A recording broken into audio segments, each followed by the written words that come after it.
Hello, everyone.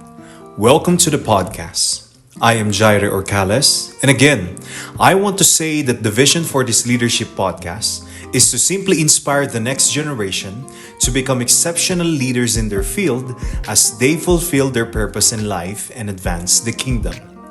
For today's leadership episode, I'd like us to talk about the subject of building a culture of empowerment. In today's rapidly evolving work environment, leadership styles have a profound impact on an organization's well-being and members.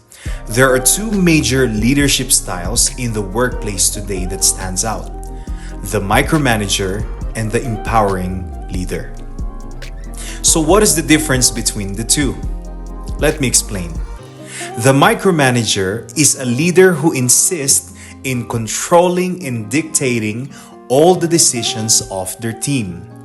They believed that the best way to get things done correctly is to do it their way.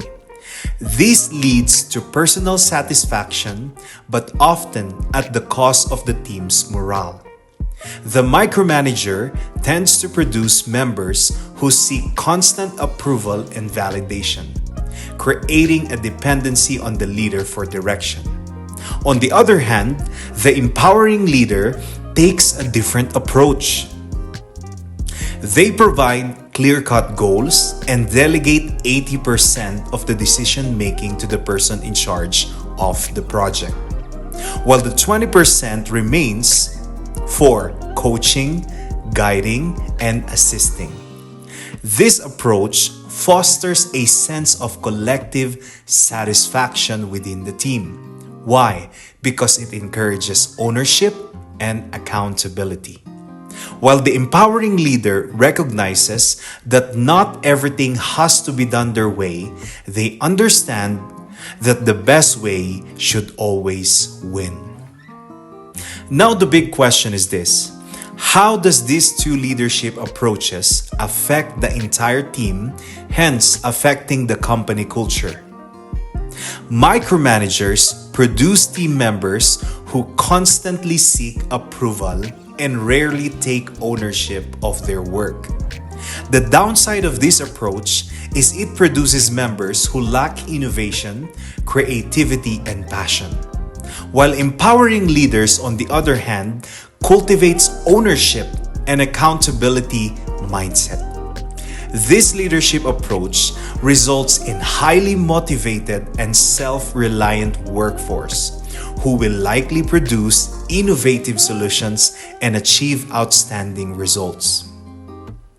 Now that we understand the value of building an empowering culture, how do we create a culture of empowerment among our teams?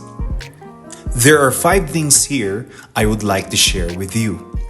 Number 1, believe in people.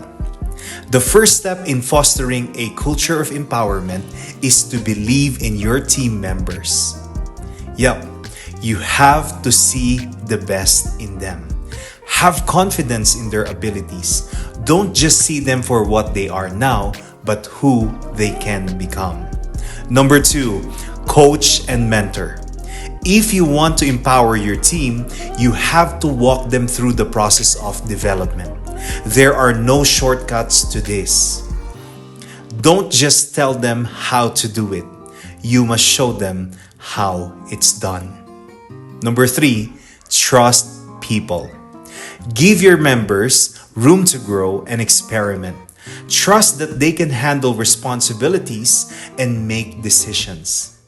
Yes, they may not meet your personal standards at first, but with your coaching and guidance, improvement is not far reached. Number 4, celebrate people. Recognize their wins, small or big. Be generous in giving worthy compliments. If they deserve a shout out, give it to them. Nothing motivates a person more than being recognized for their good work. Number 5, hold people accountable. The ultimate goal of empowerment is to instill ownership and accountability. When we set clear expectations and assisted them to succeed, we can then hold them accountable for their actions and decisions. In conclusion, an empowering culture is more likely to inspire and bring out the best in others.